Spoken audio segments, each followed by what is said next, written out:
why is a dancer chosen to be a ritualist? So we have seen in different ways that dance has been part of worship or the religious fabric of different cultures.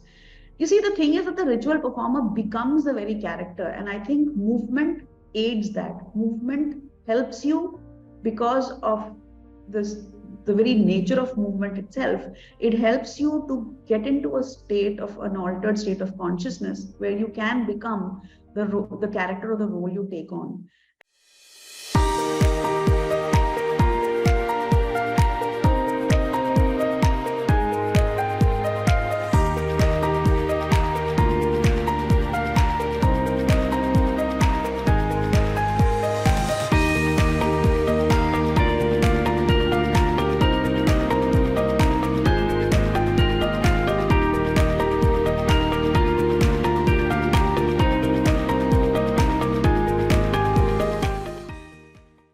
So we come to the Middle Ages, where I just chose to speak about this because most people don't know. It's a very interesting phenomenon that happened in the Middle Ages in Europe, especially in France and Germany. Dance has many associations with altered state of consciousness. So especially when we talk about trances, there is an altered state.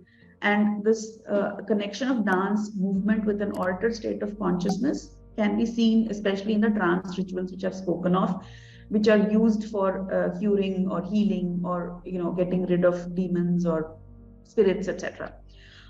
This inherent nature of dance, saw a period of frenzied dancing.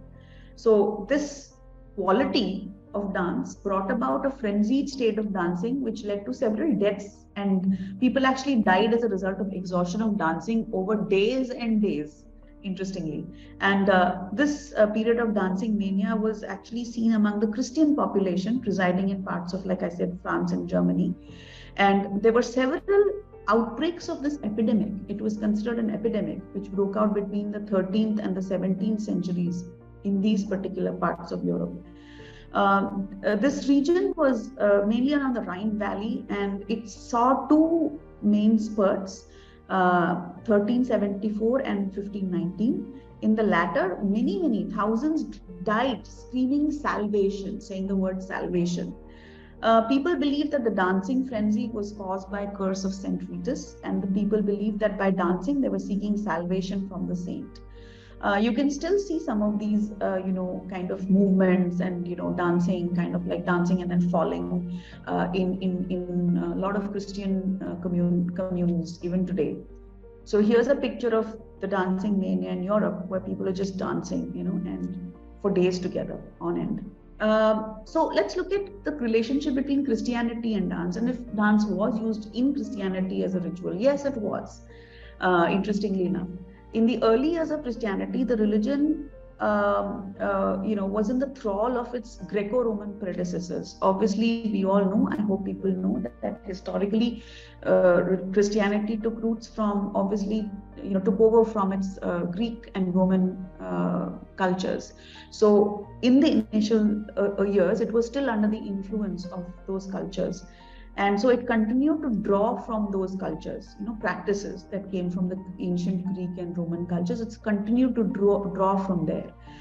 So it was highly ritualistic. Early Christianity was popular, contrary to what popular notion is. It was highly ritualistic in nature. So dance was in fact used, a lot as festal dances, processional dances, choral dances. And in the initial days, this was segregated. So the genders were not mixed. Even in the church, there were dividers, you couldn't mix. So dance was segregated, and they were dancing in the church, which was often led by the bishops or the deacons themselves. But at some point, it is believed that dance began to get integrated, as in the genders, the sexes began to mix. And it became, over a period of time, interestingly, very ribald, as in very vulgar, unbridled, right? Very open. And because of the mixing of the sexes, and it ceased being segregated as it was in the initial days. So in the initial days, the dancing was led by what were called, the bishops were called praesens. And there was a practice of dancing even in the tombs of martyrs, you see.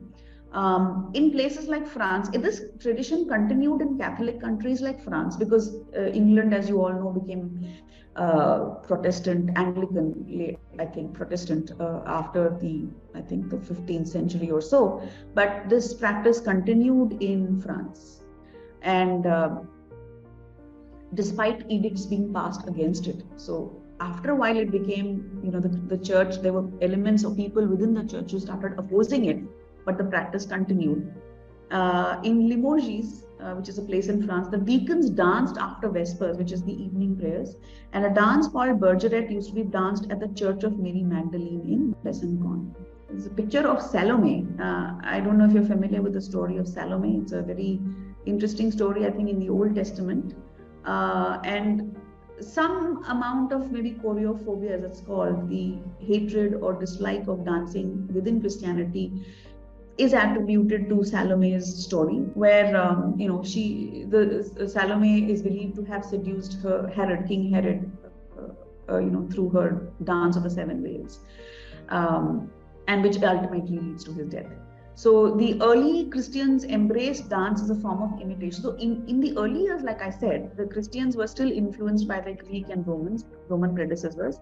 And what were the Greeks believe? They believed that dance was in fact imitative of the harmony or the perfection of gods. So the harmony of the world was to be found in the gods themselves, and dance in fact mimicked that. So that was their belief. And that saw a little bit of that element the Christians adopted, because they believed that dancing was a kind of expression of joy, expression of expressing their gratitude and humility to God. That was the early belief. And they believed that dance was a form of imitation of the angels. Eventually, though, the idea of anything corporeal, that anything to do with the body, became, and that because of dancing, there was a possible corruption of the soul as a result of erotic sentiments, caused a lot of people to get uncomfortable, the church authorities to get uncomfortable with dancing, because like I said, it started to get integrated and mixed. So there were a lot of edicts, a lot of prohibitions against dancing. And primarily, 2 people who were behind this was Saint Augustine and John Chrysostom.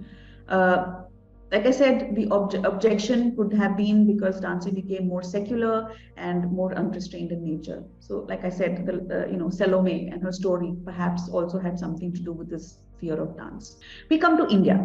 So there are many, there are hundreds and if not thousands of dances in India. So I'm not going to, beyond the scope of this talk, to talk about everything, but I'm going to talk about just few aspects and 1 or 2 examples. The culture of dance is varied in India. We all know that. And I have said that, there's evidence of dancing that can be traced back 9,000 years, in Bhimbetka caves, where we have paintings. And then, of course, there's mention of dance in, in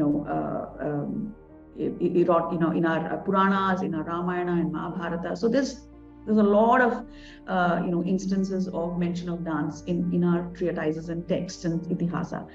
And the Natya Shastra is obviously a very comprehensive and believed to be the tome from which everything about dance has originated. And it is believed to have been written or authored anywhere between 200 BC to 200 AD. I'm no expert, but that's the time frame that has been given. But I don't think conclusively anyone has been able to point to a date. And Bharata Muni is believed to have written it, but a lot of people say it's been compiled. So a lot of information in India about these texts is always a little in debate, because it's difficult and impossible when something is so ancient and going back to such a historic, so far back in time, to give a accurate date to it. So this is the most authoritative text, definitely, arguably the most authoritative text on dance. And there have been many which have been written on dance since, and specifically on dance. Whereas Natya Shastra, please remember, is on Natya, which is the primary focus is on Natya, which is drama. A good example of a text which was authored specifically on dance is Nritya Ratnavali by Jayappa Senapati, which is from the Telangana region. So dance has been documented, delineated, described in several texts, right? So there are two basic forms, which is Margi and Desi. Margi is stylized, codified, and then Desi is the more, what for want of a better term, we call folk traditions.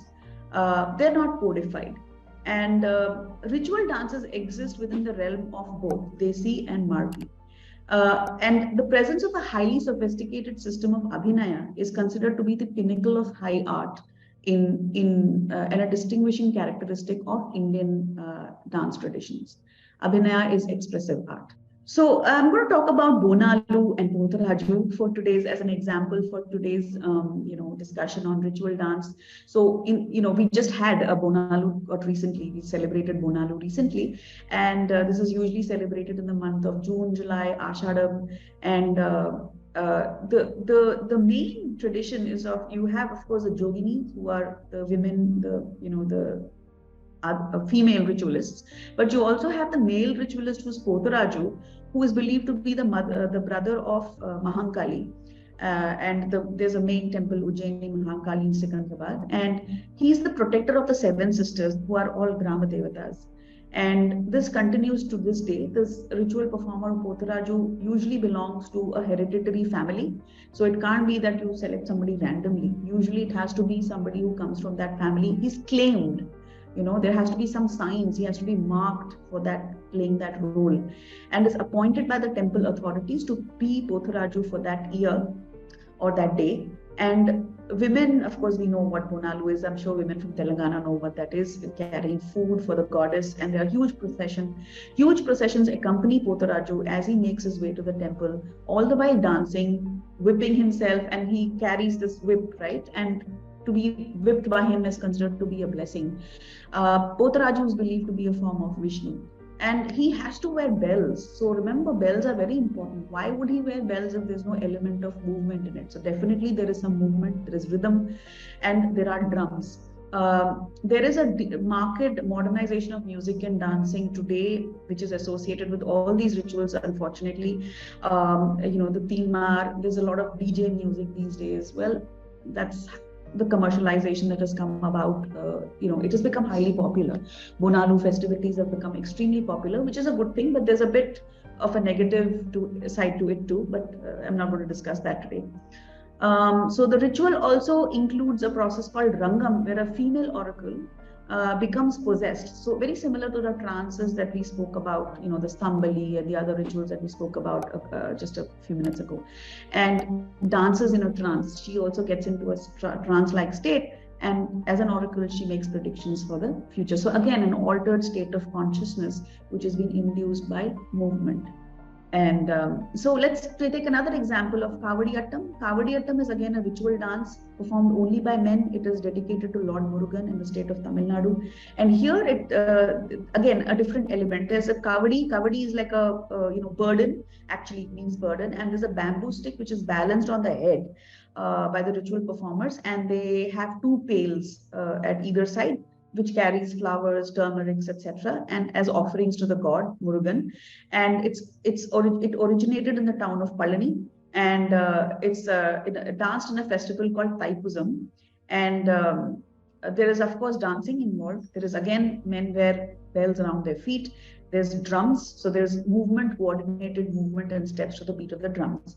And the ritual has its origin in a story about a giant called Idumban, who carried the Palani hills on his shoulders in the form of a kavadi. The accompanying music is usually udupu, chenda, and sometimes nadaswaram. The songs are sung from a composition known as a Kavadi Chindu, written by a poet called Annamalai Reddyar. The dance becomes increasingly frenzied and the movements get faster too, and the challenge is to keep the Kavadi balanced on the head. So if you've noticed, the common element even with Bonalu is this carrying of a burden on the head seems to be a very common element, and the test of the ritual performer to keep that balance, right? So here's a picture of the performers. Again, There are many pictures. This is one version. There are many different versions of the Kavadi also, by the way. So it's obviously changed over time, but certain elements of the ritual performance have remained the same. So I come to, we've talked about Desi, we come to Margi ritual performances, and I've picked the example of Vilasini Natyam because I'm a practitioner of that form, which has been revived and readapted, but I'll just briefly touch upon that. So, in India, ancient cultures, as with other ancient cultures, there was also a dedication of practice of dedicating young girls to temples as temple dancers, or devadasis, as they were popularly called. And this, by the way, is not restricted only to India. This thing of dedicating girls to temples, was practiced worldwide. It's not just in India, and in fact, even in Jewish cultures, ancient Jewish cultures, this existed. So, they were basically the Devadasis belonged. They had many different names depending on the region of the country they came from, and they were a hereditary class of artists. Or ritual practitioners. So it was interchangeable. The fact that they were ritualists and then they were artists, this is an interchangeable function. And they were subdivided into various categories. So few Devadasis only were employed for the upkeep of the temple, to do the cleaning, to decorate the precincts. Some were singers, only singers, and some performed both as singers and dancers. And only a chosen few had the privilege of dancing in the sanctum and sanctorum. So many dance forms that we see today, for example, Bharatanatyam, which is originally called the Sadhana Attam, Odissi, which comes from Kotipua, Maharis, these are resurrected forms of what were once temple dance forms. Vilasini Natyam, again, the dance form that I've learned and I perform, is again a readapted dance of the Telugu Devadasis. They were also called Sanis or Kalavantalu, or those of the arts. Yeah. So what were the rituals performed by the Kalavantalu?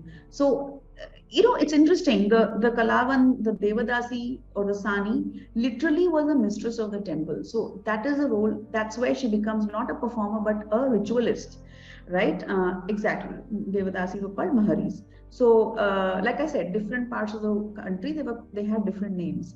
So they would take on the role. So here she becomes a ritualist, where she's wedded to the Lord, she's wedded to the deity, so she becomes a mistress of the temple, which is actually her home. And so she treats the Lord and the temple as if it were her own home, and takes care of the affairs of the temple in such a capacity. So the chores and tasks were often, like I said, divided, and different categories of Devadasis would do different tasks, take on different tasks, like I mentioned earlier. And her tasks of the Devadasi were Nitya Seva, which is daily seva, daily service of the Lord, and Naimita, which is on special occasions. So this actually literally started with, waking him up, singing songs which were called actually in Telugu land called Melu Kulupu, to wake him up. There are actually songs written where the Lord is sung outside the temple to wake up the Lord. And then Lali sung right at the end of the day to put him to sleep. So literally, like what a lady of the house would have to do to keep a house in working order is what she would do. As a ritual, the movements of the Devadasi while she's singing and dancing, because she would sing and dance, would be very simple and perfunctory. So again, there's no complex choreography here, because while she's doing the Nitya Seva and while she's doing all of this, she's only a ritualist, and she's not doing this for the entertainment or public consumption of people. So what is the importance of a ritual performer? Why is a dancer chosen to be a ritualist? So we have seen in different ways that dance has been part of worship or the religious fabric of different cultures. You see, the thing is that the ritual performer becomes the very character, and I think movement aids that. Movement helps you because of the very nature of movement itself. It helps you to get into an altered state of consciousness, where you can become the character or the role you take on. And this is, of course, a very significant aspect of any ritual dance. So why? Because you need to become that character, and there can't be any duality there. So the duality between the awareness of the self and the God or the role being played has to be removed. So the ritualist, in effect, becomes the goddess or the god. And I would like to quote Dr. Saneshwar Simalsinaji, who's done fantastic work in this area of not on dances areas, Tantra and Sadhana, but he talks about the role of sadhana in rituals and the intimate connection of movement, gesture, and tantra.